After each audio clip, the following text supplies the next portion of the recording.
बड़ी पुरानी बात है। रामपुर नाम के एक जंगल में राजू नाम का चिड़ा किसान अपनी पत्नी चंपा चिड़िया और अपने बेटे चीकू के साथ रहता था। राजू के पास ज्यादा संपत्ति नहीं थी, इसलिए वो अपने दादा से हिरासत में मिली 1 एकड़ जमीन पर खेती करता था और घर चलाता था। लेकिन कुछ दिन से राजू की तबीयत बिल्कुल साथ नहीं दे रही थी। फिर एक दिन, सुनो, हमारा बच्चा बड़ा हो रहा है, उसके अच्छे बुरे के बारे में सोचो। हम जो कमाते हैं वो उसके लिए काफी नहीं है। हम खेती कर कर ज्यादा नहीं कमा पाते, साथ ही मेरी तबीयत भी कुछ सही नहीं है, इसलिए मैं कुछ कारोबार करने की सोच रहा हूँ। कारोबार करूँगा तो कुछ कमाई हो जाएगी। क्या कारोबार? हम इतना पैसा कहाँ से लाएंगे?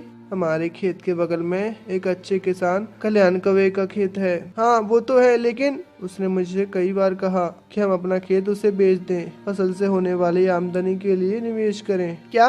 अगर हम अपना खेत उसे दे देंगे तो हम क्या करेंगे? हाँ, मैंने सोचा था एक खेती हमसे नहीं हो पाएगी, इसलिए मैं सोच रहा हूँ कि हम शहर चलते हैं और चावल का कारोबार करते हैं। क्यों? आप कारोबार के बारे में क्या जानते हैं? हम अपने दादाजी के समय से खेती कर रहे हैं। ये सच है, लेकिन आजकल मेरे सीने में दर्द होता है। मैं कल डॉक्टर से मिला था, उन्होंने कहा कि कोई मेहनत वाला काम मत करो, इसलिए मैंने फैसला लिया है। ओ, तो ये सब हमें नहीं चाहिए। अगर आप स्वस्थ रहेंगे तो मेरे लिए काफी है। कल्याण से तुरंत बात करो और उसे हमारा खेत दे दो। ठीक है, मैं कल उससे बात करूंगा। अगले दिन राजू कल्याण से बात करता है। कल्याण उस जंगल में बड़ा जमींदार था, साथ ही वो एक लालची पक्षी भी था। उसने राजू जैसे छोटे पक्षी को सपने दिखाए और उनकी जमीनों को अपने खेतों में मिला लिया। नमस्ते साहब। अरे राजू, कैसे आना हुआ? कुछ नहीं साहब, आपने मुझे अपना 1 एकड़ का खेत बेचने को कहा था, इसलिए मैं आपके पास आया हूँ। हाँ, मैंने पूछा था, लेकिन उस दिन तुमने मना कर दिया था। हाँ,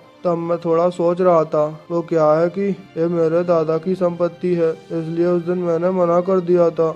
हाँ, तो अब क्या हुआ? साहब, आजकल मेरी तबीयत बिल्कुल ठीक नहीं चल रही है। सीने में अक्सर दर्द होता है। मैं पहले की तरह चीजें नहीं कर पाता हूँ। मेरा बेटा बहुत छोटा है, वो ये सब नहीं कर सकता, इसलिए मैं इस 1 एकड़ को बेचकर अपने बच्चे के भविष्य के लिए शहर में कुछ इंतजाम करना चाहता हूँ। राजू चिड़े की बातें सुनकर कल्याण कौवा खुश हो गया। उसका तीर निशाने पर लग गया। बहुत लंबे समय से कल्याण राजू के खेत को अपने खेत में मिलाने की सोच रहा था, लेकिन अभी तक ये संभव नहीं हो पाया था। वो अंदर से बहुत खुश हुआ। देखो राजू, मुझे अब तुम्हारे खेत की जरूरत नहीं है, लेकिन क्योंकि तुम बीमार हो और तुम्हारे बेटे के भविष्य को सवाल है, इसलिए मैं इसे ले लेता हूँ। इतना काफी है। आप दयालु हैं। मैं इसी विश्वास के साथ आया था कि आप इसे ले लेंगे। लेकिन जैसा पहले बताया गया था, कल्याण कौवा राजू चिड़े को खेत के बदले पैसे नहीं देना चाहता था, इसलिए कल्याण कौवे ने कुछ तरकीब सोची। लेकिन मैं एक शर्त रख रहा हूँ, मेरे पास अभी पैसे नहीं है। खेत के कागजों पर दस्तखत करके चले जाओ, मैं तुमको 1 हफ्ते में तुम्हारा पैसा दे दूंगा।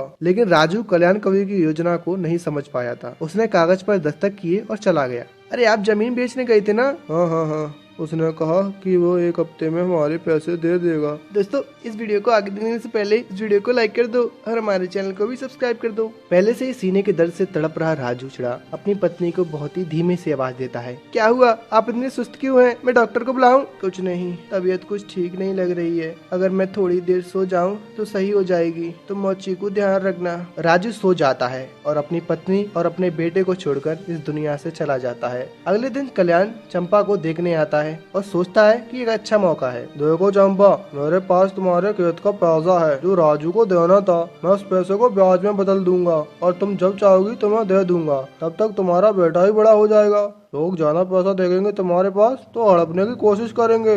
राजू चिड़िया की पत्नी चंपा चिड़िया कल्याण कौवे की बातों पर विश्वास कर लेती है और पैसे कल्याण के पास ही रहने देती है। अपने बेटे को मेहनत से पढ़ाती है। समय बीतने के साथ चीकू बड़ा हो जाता है और शहर जाकर पढ़ना चाहता है। माँ, मैं शहर जाकर पढ़ना चाहता हूँ, लेकिन इसके लिए और पैसे चाहिए। क्या आप दे सकती हैं? ये बात है, तुम्हारे पिता ने तुम्हारी जरूरतों के लिए पैसे छोड़ रखे हैं जो कल्याण कौवे के पास हैं। तुम चिंता मत करो, मैं भी ले आती हूँ, तुम बिल्कुल फिक्र मत करना।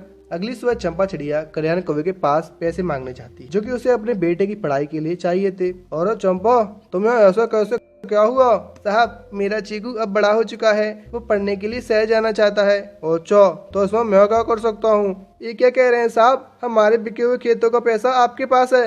क्या क्या क्या? तुम्हारे पैसे मेरे पास? मैंने तो वो राजू को दे दिए थे। और चंपा, उसने पैसे लेने के बाद ही उसने कागजों पर दस्तखत किए थे। कल्याण कौवे की ये बात सुनकर चंपा चिड़िया चौंक जाती है और तुरंत कहती है, अच्छा, लेकिन उस दिन तो आपने कहा था आखिर अगर मेरे पास वो पैसे रहेंगे तो कोई मुझे धोखा दे सकता है, इसलिए आप उन पैसों को अपने पास रखेंगे। देखो तुम क्या कह रही हो, मुझे कुछ समझ नहीं आ रहा। अगर तुम्हें पैसा उधार चाहिए तो बोलो, इस तरह झूठ मत बोलो। चंपा चिड़िया को समझ आ गया था कि कल्याण कौवे ने उसे धोखा दिया है, और ये जानकर कि कल्याण ने ये सब एक योजना के अनुसार किया है, वो चुपचाप वहाँ से चली जाती है। माँ, कल्याण कौवे ने तुम्हें पैसे दिए? नहीं चीकू, उसने हमें धोखा दिया है।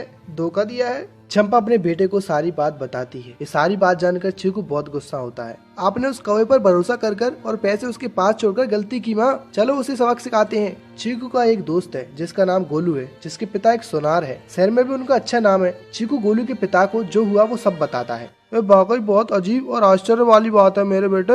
मैं जानता था कल्याण कौवा दुष्ट है, लेकिन मुझे नहीं लगता था कि इतना बुरा है। उसे सबक सिखाना चाहिए ताकि वो भविष्य में किसी और को धोखा ना दे। जैसा मैं कहता हूँ करो। इसके बाद वो चीकू को एक सलाह देता है और चीकू को अपने पास मौजूद कुछ गहने देता है और उसे कल्याण कौवे के पास भेजता है। हर शाम जंगल के सभी पक्षी कल्याण के पास आते हैं और रामायण की बातें करते हैं। चीकू उसी समय पर वहाँ आता है जब सारे पक्षी वहाँ मौजूद होते हैं। कल्याण, मैं तुमसे मदद मांगने आया हूँ। कल्याण कौवा चीकू को देखकर घबरा जाता है। उसे डर लगता है कि वो सब लोगों के सामने पैसे न मांग ले। मदद? तुम्हें कैसी मदद चाहिए? चीकू अपने साथ लाए गहने कल्याण कौवे के पास रख देता है और जंगल के सभी पक्षी देख रहे थे। सुनिए, मैं शहर में पढ़ना चाहता हूँ, मुझे कुछ पैसों की जरूरत है। ये मेरी माँ के गहने हैं, क्या आप इन्हें गिरवी रखकर मेरी मदद कर सकते हैं? बड़ी मेहरबानी होगी। कल्याण कौवे की आंखें गहनों को देखकर चमक उठती हैं। ये सारे खरे सोने के बने गहने हैं। कल्याण कौवा सोचता है कि वो चीकू को कुछ रुपए देकर इन सबको हड़प लेगा। ओ, बहुत किस्मती से पढ़ाई के लिए है, जितना चाहे ले लो। नहीं नहीं,